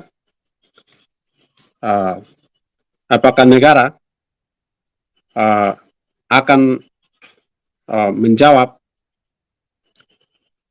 kepercayaan keluarga korban terhadap para pelaku yang melakukan pembunuhan dengan hukuman maksimal 340 diberlakukan. Kemudian yang kami harapkan itu hukuman mati. Hukuman mati. Tapi sejauh ini kami belum mendapatkan hal itu. Ya, karena itu kami masih berusaha sampai dengan hari ini tetap kawal kasus ini. Kasus ini. Itu yang pertama. Yang kedua, dengan kasus mutilasi ini yang kami harapkan, kasus-kasus yang tidak diselesaikan secara maksimal, yang tidak terselesaikan, itu bisa diangkat kembali. Kasus-kasus yang lain yang masih disembunyikan atau tidak diselesaikan, itu bisa diangkat kembali. Karena ini kejahatan-kejahatan kemanusiaan yang sebenarnya ketika keluarga lengah, keluarga membiarkan, akhirnya negara anggap itu hal yang biasa, tidak ada perlawanan dari keluarga, tidak ada respon dari orang Papua sendiri. Akhirnya negara dengan semena-mena, negara dengan gampang membunuh, menembak, melakukan kejahatan-kejahatan kemanusiaan. Karena kami juga anggap kematian, pembunuhan, dan lain-lain itu seperti biasa-biasa. Tapi ketika kami orang Papua bersatu, kemudian keluarga bersatu, kemudian melawan dengan cara menyerahkan proses hukum dan kawal sampai dengan tuntas, ya kami juga memberikan pendidikan hukum kepada negara. Karena sejauh ini negara tidak melakukan pendidikan hukum bagi keluarga korban, bukan hanya kasus mutilasi di Timika yang hari ini sampai kami hadapi, tetapi juga kepada korban-korban lain. Karena itu kami masih kawal. Nah, kemudian keluarga korban Ya, kami dalam keadaan yang terbatas tetap kawal kasus ini sampai ada putusan. Nah, sampai ada putusan. Jadi harapan kami ke depan dalam kasus-kasus seperti ini, ketika terjadi terhadap orang Papua di mana saja, ya baru-baru juga baru terjadi di Wamena, 11 atau 12 orang ditembak di depan mata. Apakah ini akan diselesaikan dengan baik, dituntaskan kasusnya, para pelakunya dihukum maksimal atau tidak? Ini juga harus jadi perhatian kita bersama. Orang Papua harus bersatu dalam hal penanganan kasus-kasus seperti ini. Ketika kita tidak bersatu, kita tidak kawal kasus, sehingga itu gampang saja lepas dari pantauan kami, sehingga upaya-upaya hukum yang dilakukan itu jadi sia-sia, sehingga pengawalan dari keluarga lebih khusus dan kebersamaan dari kerabat atau orang Papua secara umum itu penting sekali agar kasus-kasus yang lain bisa diangkat. Itu yang berikut. Kemudian untuk keluarga korban sampai dengan hari ini kami merasa kehilangan, sangat kehilangan, karena mereka adalah orang-orang yang bukan cukup tapi luar biasa dalam kehidupan bermasyarakat. Ada bagian yang hilang dari kami, yang kami rasa tidak dapat digantikan. Karena itu, dengan tegas selalu kami sampaikan di dalam setiap wawancara maupun setiap pertemuan atau diskusi, hukuman mati bagi para pelaku adalah yang harus dilakukan oleh negara, membayar kepercayaan pihak keluarga korban. Ya, keluarga korban percaya seutuhnya kepada negara.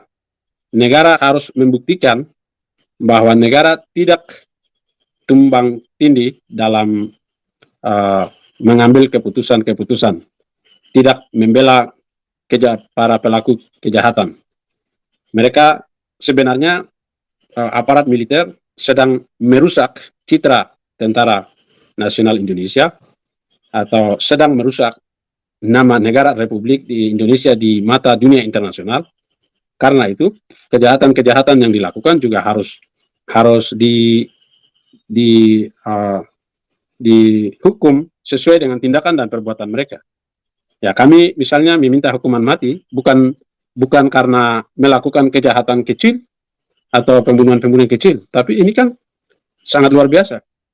Perencanaannya dilakukan di Brigif, di ruang gym, kemudian di tempat penyimpanan solar milik terdakwa Andre Pujianto Lee atau Jack, yang kerjasama dengan tentara Brigif, tempat penyimpanan solar. Nah, ini kan kejahatan terencana.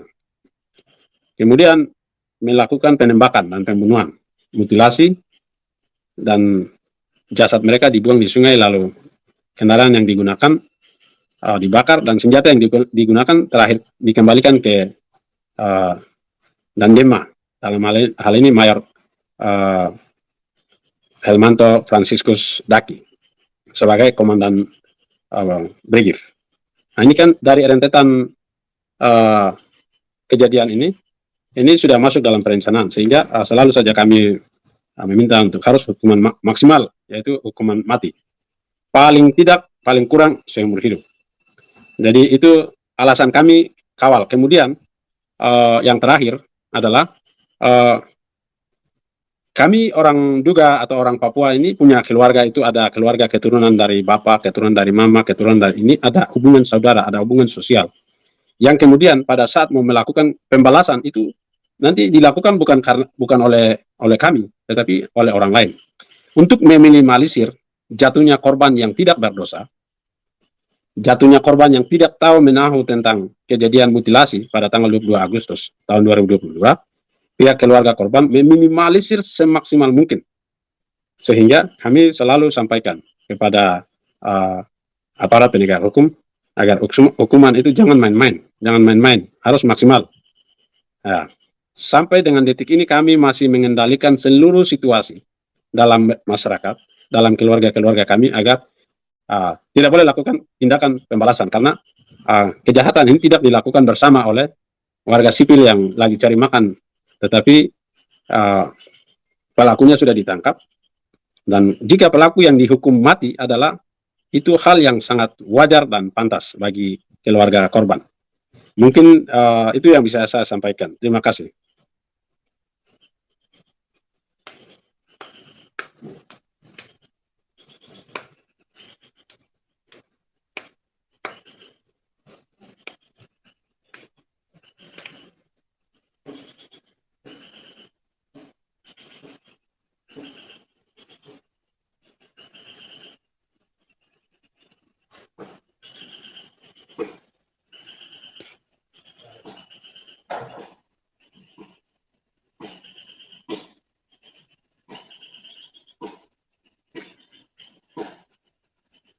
Militer, orang Papua melawan, atau karena orang Papua melawan sehingga ada operasi militer? Mungkin bisa dijelaskan. Ini persoalan Papua secara umum ini kan orang Papua ini dari tahun 60-an sampai hari ini tuh menuntut hak politiknya.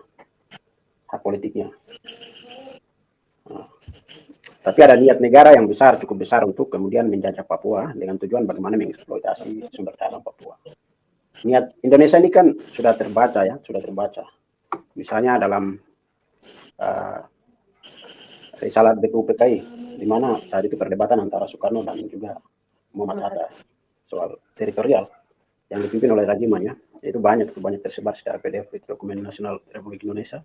Itu kan memang benar-benar Muhammad Hatta sampaikan secara antropologi maupun juga etnologis itu kita berbeda dengan rakyat Papua, tapi Soekarno bersikuku di situ dan juga meyakinkan anggota di rapat pertemuan terbuka itu bahwa Papua ini penting dipertahankan dalam kerangka mengambil keuntungan dari potensi sumber daya alam yang ada, tapi juga mengaruh kekuatan imperialis di Pasifik karena posisinya yang paling strategis.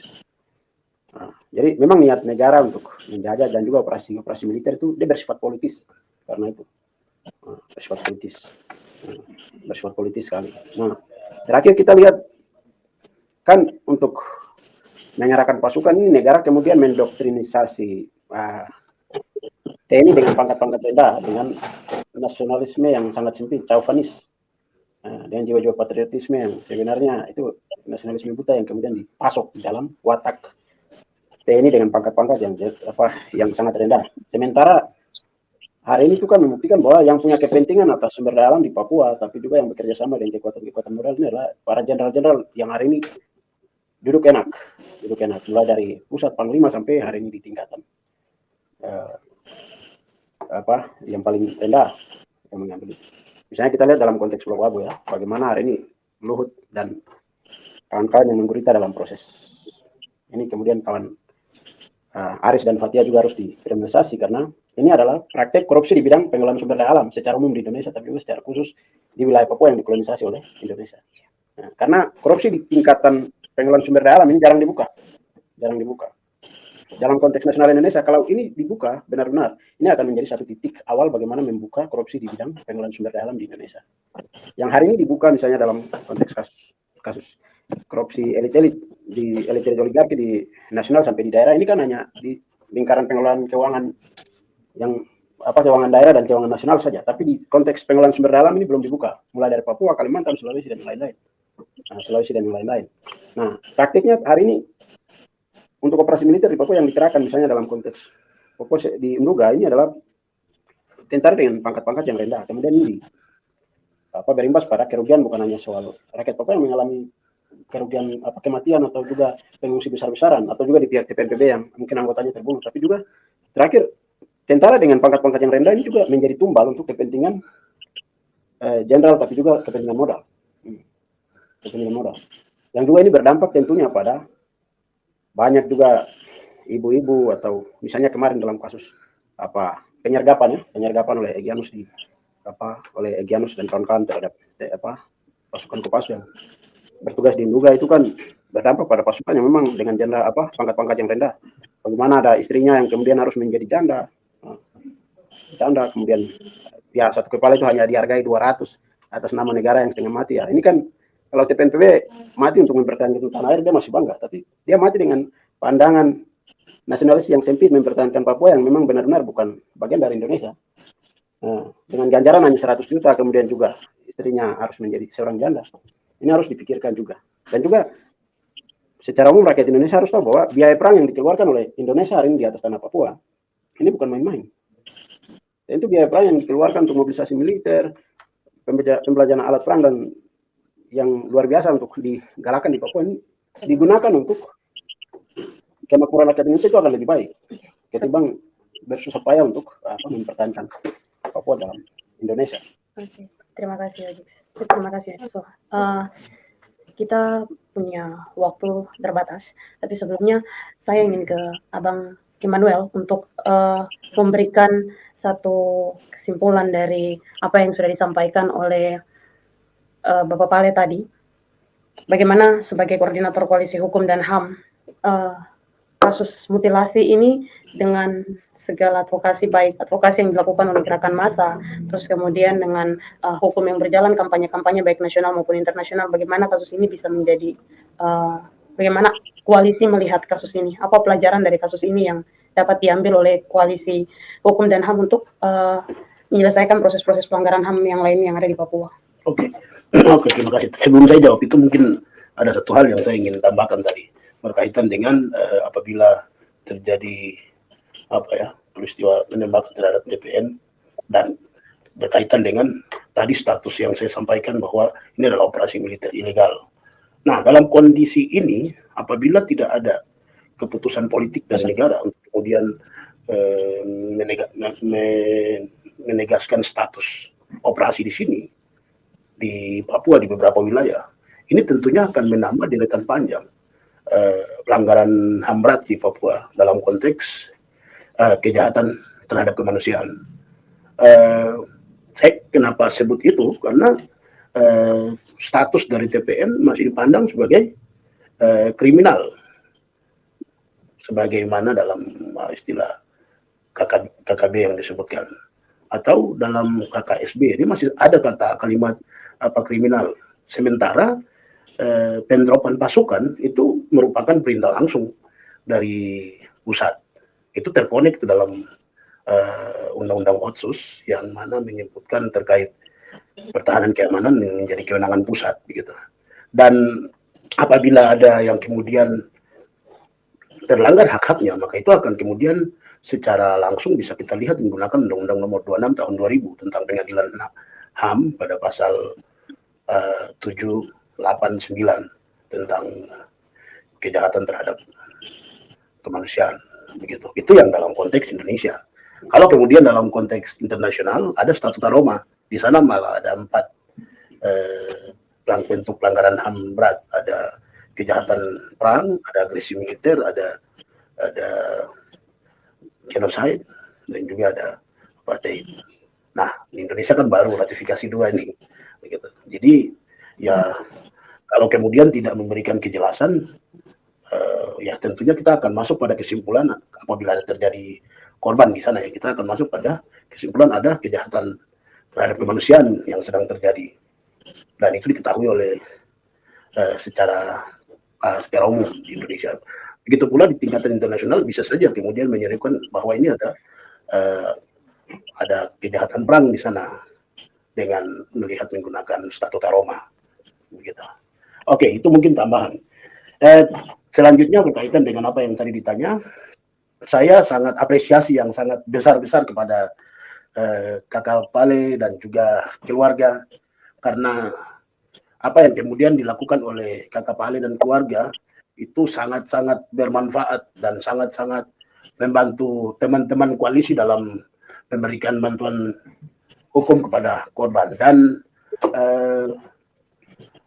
apa yang dilakukan oleh keluarga dalam konteks menginvestigasi, mencari keterangan detailnya, itu sangat sekali membantu teman-teman tim advokasi untuk pendampingan ini. Kemudian sikap keluarga juga yang terus mengawal dengan cara melakukan aksi di persidangan maupun juga di luar, di tempat-tempat fasilitas publik maupun di tempat di mana keluarga ada, ini juga sangat membantu advokasi yang dilakukan. Terlepas dari itu juga ada beberapa mahasiswa-mahasiswa yang juga melakukan seminar-seminar ini juga turut membantu advokasi yang sudah dilakukan. Dan ya kami lihat hasil dari bagaimana kemudian kerja advokasi jejaring ya, antara keluarga yang aktif ditambah dengan koalisi yang aktif dan juga warga yang aktif itu kemudian mampu membangun opini publik dan mampu membangun satu paradigma dalam pikiran hakim, khususnya di hakim pengadilan militer ya, sampai kemudian bisa memberikan putusan yang ya bisa menjawab sedikit rasa keadilan bagi keluarga korban, karena kemudian memberikan putusan sesuai dengan yang diharapkan. Nah, saya bilang bisa dapat ini karena perlu diketahui bahwa hakim dalam memberikan putusan dia akan melihat dari 3 aspek ya. Yang pertama filosofi, kemudian juga secara sosiologis dan juga secara yuridis. Nah, di sini yang kemudian mampu dimenangkan oleh KKPL, keluarga, masyarakat, dan juga kami yang dari koalisi, yaitu mampu mendapatkan membangun paradigma sosiologis ini dalam pemahaman majelis hakim di pengadilan militer. Nah, sampai kemudian bisa mendapatkan ini. Nah, kami sangat mengharapkan agar apa yang kemudian sudah dilakukan secara luar biasa oleh keluarga dan juga sudah disambut secara positif oleh hakim pengadilan militer dan memberikan putusan yang sedikit kemudian memberikan rasa keadilan bagi keluarga ini juga bisa digunakan oleh hakim pemeriksa di pengadilan negeri Mimika untuk kemudian bisa memberikan rasa menjawab rasa keadilan bagi keluarga gitu. Dan juga terlepas dari itu, ini kan ada jurisprudensi nih di kasus yang waktu dan tempat kejadiannya sama, lokus dan tempusnya sama, hanya beda pelaku karena dari militer kemudian diselesaikan di pengadilan militer.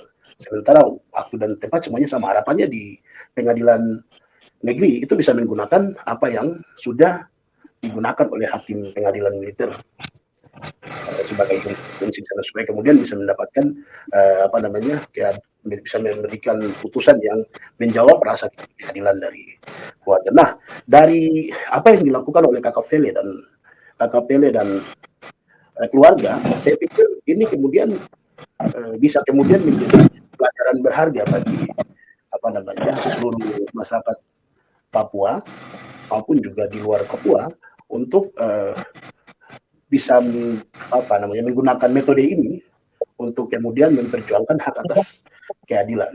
Tadi kata Pele sendiri bilang kalau saya tidak percaya dengan aturan. Begitu.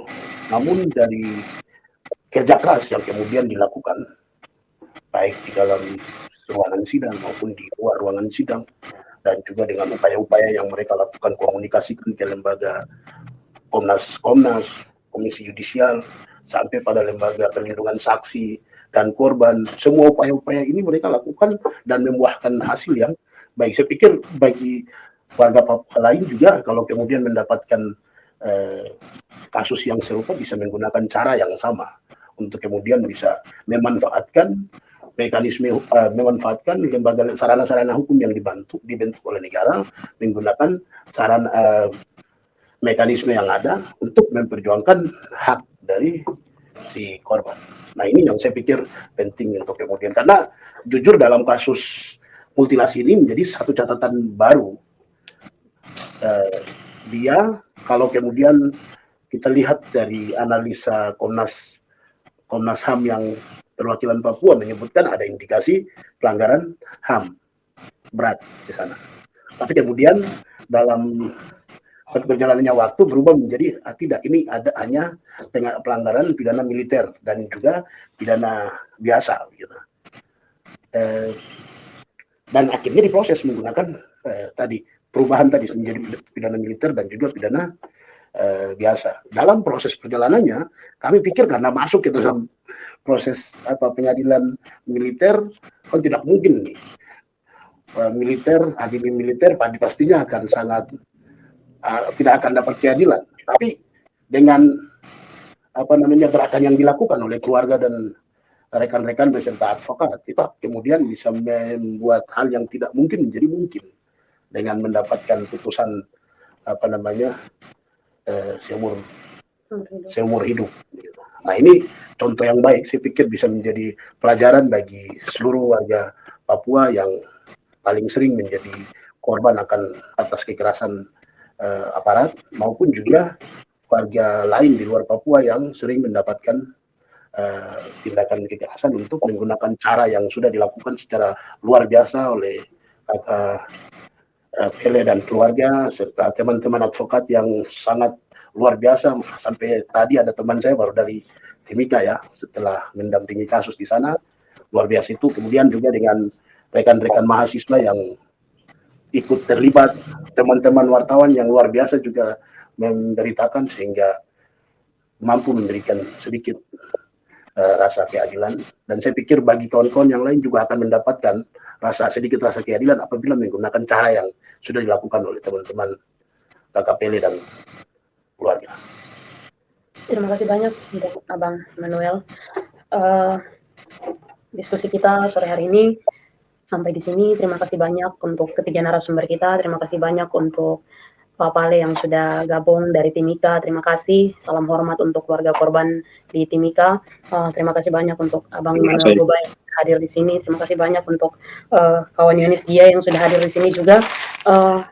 Kita mengharapkan ada vonis yang adil, yang bisa memberikan keadilan kepada korban kasus mutilasi di Timika.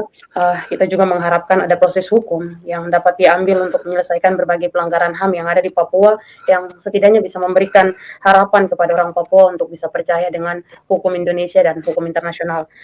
Terakhir, kita juga harus melihat bahwa gerakan perlawanan rakyat yang ada di Papua itu muncul dari kondisi-kondisi yang dilihat oleh orang Papua sendiri, yaitu ada masuknya bangsa-bangsa asing, terus kemudian ada kependudukan, terus kemudian ada perampasan lahan, pembunuhan, dan ada pembantaian terhadap penduduk sipil, yang itu menciptakan kesadaran rakyat sipil sendiri untuk harus mengambil sikap untuk melawan. Dan seperti tadi sudah disampaikan oleh Yohanes bahwa semua hal pelanggaran-pelanggaran HAM, semua bentuk ketidakadilan yang diciptakan itu semakin menguatkan nasionalisme orang Papua, dan itu yang menjadi alasan membuat kenapa sampai 60 tahun orang Papua tetap fight untuk keadilan, untuk apa yang menjadi cita-cita rakyat Papua, yaitu kebebasan. Friends, before continuing, please support, like and comment on this video, and don't forget to subscribe to this YouTube channel. God bless us all.